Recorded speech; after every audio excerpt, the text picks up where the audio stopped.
ଦେଖନ୍ତୁ ଆମର ସକାଳେ ସଜନା ଗଛଟା ଭାଙ୍ଗିଗଲା, ତା ଦେହରେ ସଜନା ଫୁଲ ବହୁତ ହେଇଥିଲା।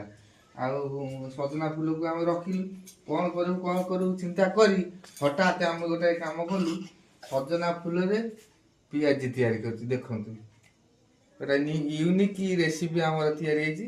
ଦେଖନ୍ତୁ ସଜନା ଫୁଲରେ ବେସନ ପକେଇ ଆମେ ପିଆଜି କରୁଛୁ। ଦେଖନ୍ତୁ ପିଲାମାନେ କେମିତି ଲାଗୁଛି? ସାଙ୍ଗମାନଙ୍କୁ ଟିକେ କହିଦିଅ କେମିତି ଲାଗୁଛି? ଦେଖନ୍ତୁ ସାଙ୍ଗ, ମୁଁ ଗୋଟେ ଟେଷ୍ଟ କରୁଛି କେମିତି ଲାଗୁଛି। ଅତି ସୁନ୍ଦର, ମୁଡୁ ମୁଡୁ ଲାଗୁଛି। ଆପଣ ମାନେ ଏମିତି ସଜନା ଫୁଲ ଯଦି ଥିବ, ସଜନା ଗଛ ଆପଣ ମାନଙ୍କର ଥିବ, ତାହେଲେ ଏମିତି ବେସନ ପକେଇ ସଜନା ଫୁଲରେ ପିଆଜି କରନ୍ତୁ, ଖାଆନ୍ତୁ। ଆଉ ଶୀତ ଦିନରେ ଖୁସି ମେ ରହୋ।